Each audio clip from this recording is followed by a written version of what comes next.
September 2025 Release Summary. Bulk Gate Integration. Go to Business Settings, click on Integrations, select Configure Bulk Gate. In the pop-up, enter Application ID and Application Token. Set the status to Active, Optional. Turn on Make Primary to set as the main SMS provider. Employee Location Tracking. Admins can now easily track their employees' live location using the BytePhase mobile application. To access this feature, log in to your admin account and navigate to the Pickup and Drop section. From there, click on the Action button and select the Track option. A map view will open, displaying the employee's exact location in real time, helping you monitor and manage field activities more efficiently. Keep track of outsourced job locations as well. Auto due date settings. You can now automatically set default due dates for jobs, tasks, and purchases.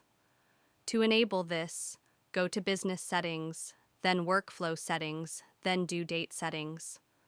Click Edit, enter your preferred number of days, and the system will automatically apply them as due dates. Quick Job Overview on List. Accessing job details is now simpler than ever. Just click anywhere on a job row and the details will instantly appear on the right side. No need to open the job separately each time. Employee Layout Modes. The Employee View now comes with a new Card View option. You can easily switch between Table View and Card View based on your preference. This gives you flexibility to choose a layout that best suits your way of managing and reviewing employee information. Revamped Setup Wizard.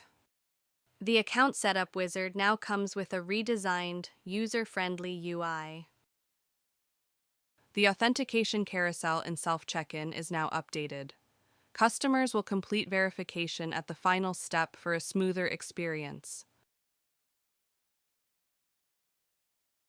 We've enhanced the job search performance, making results load faster and more accurate. Along with this, the overall app loading speed has been optimized to deliver a smoother and more responsive user experience. Language change is now accessible to everyone.